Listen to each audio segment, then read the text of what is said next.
大家好，我是老莫。很多朋友问，传統老麵那麼難學，有沒有更簡單的老麵做法？今天就分享一個簡易的老麵，咱們制作非常簡單，而且做出來之後，不管是蒸包子還是做饅頭，一樣好吃。看一下配料，這裡是中筋麵粉100克，白糖3克，乾酵母1克，溫水準備90克。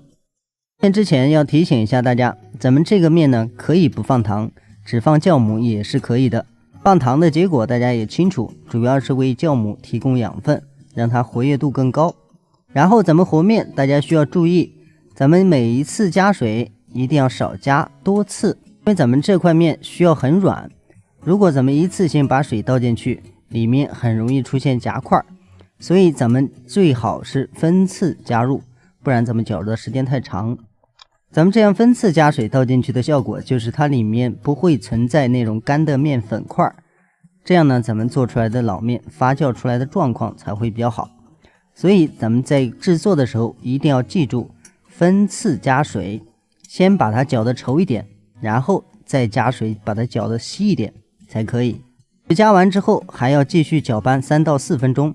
這樣做的目的呢，主要是讓它的筋性能夠出来，再者避免它裡面會夾雜面塊，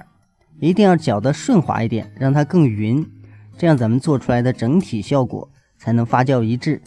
如果攪拌不匀，發酵出來它裡面摻雜那種疙瘩，咱們最後做出來的面食口感就發生了變化，肯定不好吃。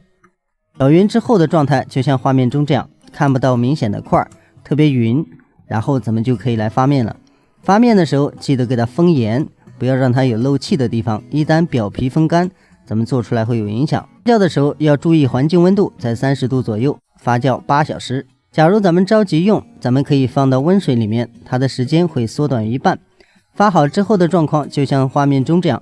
起了很多大泡，而且裡面特別空，打開的瞬間還能聞到一股酸味，這就說明咱們面發的還是比較到位的。大家可以看到它裡面的蜂窩會更大，而且整個面呢都會變得更稀，這時候咱們就可以来直接使用。使用的方法呢，咱們下期視頻再跟大家詳細分享。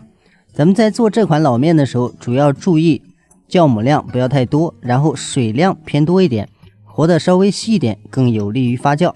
最後要告訴大家，咱們要循環使用的話，一定要記住，咱們在和好發面之後，留出一塊，再次加水，把它和得稍微稀一點，然後再包起來放保鮮冰箱，保存時间呢在24小時之內必須使用掉，不然它過酸，咱們做出來的味道就不好。咱們的視頻就到這裡，再次感謝您的支持和觀看，咱們下期視頻再見。